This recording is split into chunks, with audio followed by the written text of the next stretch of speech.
I discovered something creepy while exploring. A person was standing completely still in the cave, like someone had frozen them in place. I called out a greeting, but they didn't move at all. Confused, I decided to go in. I called my dog to come with me, but my dog showed fear, refused to take a single step forward. I had to go in alone. I carefully explored deeper into the cave, but after just a few steps, some kind of energy blocked my way. I reached out to touch it. The energy around me felt solid, like an invisible wall of air. Every step became incredibly hard, but I had to know what was going on. I pushed through my fear and kept walking forward. As I went deeper, I noticed something terrifying. The person slowly started moving. This made me even more curious. When I finally passed through the air wall, the person ahead started walking normally. They had a gun on their waist and looked suspicious. I didn't dare approach them. Soon, they disappeared into the darkness. While I hesitated about following, something weird happened behind me. The cave entrance kept flashing bright and dark. Terrifying screams echoed from deep inside the cave.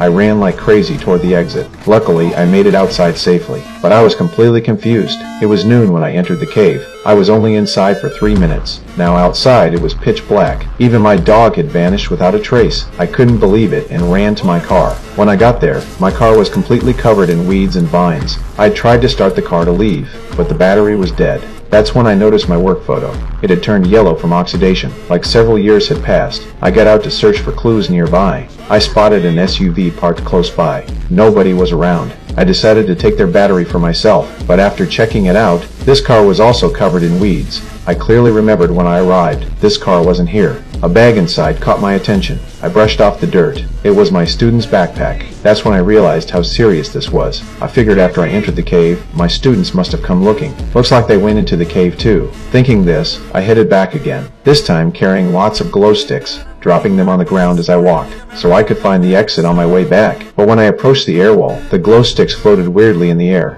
I reached out to grab one. The glow stick started moving away. It only fell after passing through the air wall. The entrance flashed again outside, but this time I didn't back down. I walked straight into the depths.